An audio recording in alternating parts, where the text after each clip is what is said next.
E vamos falar dele, do 3I Atlas, novamente, porque ele foi estudado pelos dois grandes telescópios espaciais que nós temos aí. Tanto o telescópio espacial Hubble como o James Webb fizeram estudos do 3I Atlas. O Hubble mediu o tamanho do seu núcleo de uma maneira assim excepcional. Que os pesquisadores fizeram para chegar no núcleo do 3I Atlas foi algo realmente sensacional. Nós vamos ver aqui durante o vídeo. E o telescópio espacial James Webb detectou algo inédito em um objeto interestelar. Então, vamos entender essa história toda e vamos falar do 3I Atlas, porque o 3I Atlas foi estudado pelo Hubble e pelo James Webb. Eu tenho falado aqui que o 3I Atlas tem a grande vantagem em relação aos outros objetos interestelares, é que nós estamos podendo observar o 3I Atlas antes e pós-periélio. E isso é muito interessante porque ele é o único desses objetos interestelares que apresentou uma grande atividade. Então você estudar ele antes e depois do periélio, isso é muito legal porque dá para saber um pouco mais sobre do que ele é composto, como ele se comporta, entre outras coisas. Vamos primeiro falar do estudo feito usando o telescópio espacial Hubble. O objetivo do Hubble era caracterizar a parte física do 3I Atlas, ou seja, mais precisamente, medir o seu núcleo. É isso aí.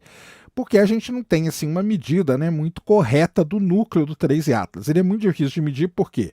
Porque ele tem uma coma. O que é coma? Coma é aquela atmosfera que fica em torno do cometa. Aquilo ali prejudica demais a gente medir o núcleo, porque o núcleo está ali escondido. A gente não consegue atravessar a coma e medir ali dentro. Então, basicamente, o grande problema é como lidar com essa coma e medir o núcleo do objeto interestelar do 3I Atlas. E é aí que entra a grande sacada que o pessoal lá do grupo de pesquisa liderado pelo Mentor Rui, eles fizeram. Eles fizeram basicamente foi o seguinte, pessoal. Eles modelaram com altíssima precisão toda a coma do 3I Atlas. Essa nuvem de poeira e gás em volta do núcleo do cometa foi modelada com altíssima precisão.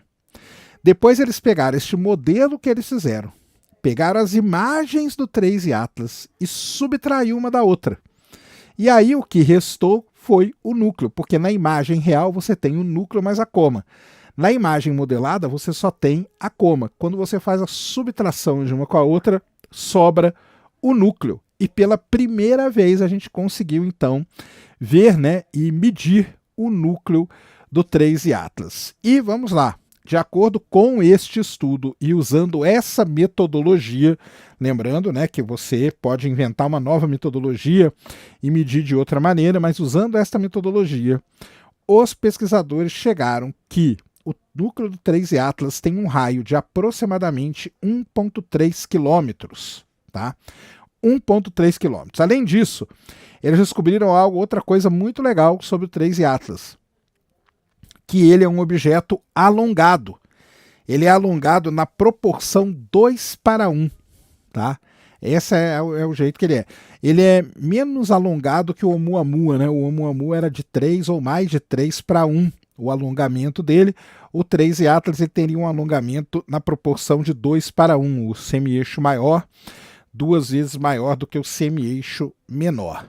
E, além disso, o Hubble mostrou que ele está girando rapidamente, completando uma volta em seu eixo em 1 hora ou talvez menos. Então, este aí é o resumo, né, do trabalho feito pelo pessoal aí que usou o telescópio espacial Hubble. O artigo ele é muito mais complexo, porque ele mostra toda a metodologia que eles aplicaram para modelar a coma, para subtrair a coma das imagens e tudo mais, mas o que importa é isso, beleza?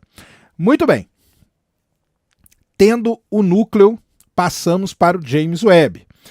O James Webb foi o seguinte, ele usou o seu instrumento MIRI, que é um instrumento do infravermelho médio. Aliás, é a primeira vez na história que um objeto interestelar é estudado pelo infravermelho médio, tá? E a ideia do James Webb era fazer ali seus espectros para caracterizar quimicamente o 3I Atlas pós-periélio. beleza? Pós-periélio. Então isso que é legal. Enquanto o Hubble fez a caracterização física, o James Webb passou para a caracterização química, que é o seu grande poder. Tá? Essa que foi o que os pesquisadores fizeram. Então o que eles descobriram? Primeiro, eles descobriram, né, que o principal motor de atividade do cometa não era a água, como na maioria dos cometas aqui do sistema solar, mas sim uma grande quantidade de dióxido de carbono. A proporção de CO2 para a água era a ordem de magnitude maior do que o normal, do que as observadas no cometa aqui do sistema solar. Ou seja, ele é um cometa, não cometas, a gente fala que ele é uma bola de gelo suja. O caso do 3 Atlas seria uma bola de gelo seco. Basicamente seria isso, tá? Mas, além disso, né, detectou níquel, detectou outras moléculas e tudo mais. Porém, o James Webb detectou algo que nunca foi detectado num objeto interestelar. Ele detectou metano, que é o famoso CH4. E aqui está um grande mistério. O metano ele é extremamente volátil. Ele evapora a temperaturas muito baixas. Se ele tivesse na superfície, ele já teria desaparecido há muito tempo, durante a jornada aí que o 3 Atlas fez durante o universo, né? Pelo universo aí até chegar aqui. No entanto, o James Webb só detectou o metano depois do periélio, só em análise pós-periélio. O que isso significa? De acordo com os pesquisadores, isso significa que o 3 Atlas deve ter sido cozido, tá, em seu sistema estelar de origem. Esse aquecimento inicial removeu todo o metano das suas camadas superficiais e o metano ficou lá profundo. Tá? Ou seja, ele criou o metano que estava na superfície, ele foi tirado lá na origem do 3 Atlas e ficou um metano mais profundo, um reservatório profundo, um reservatório antigo.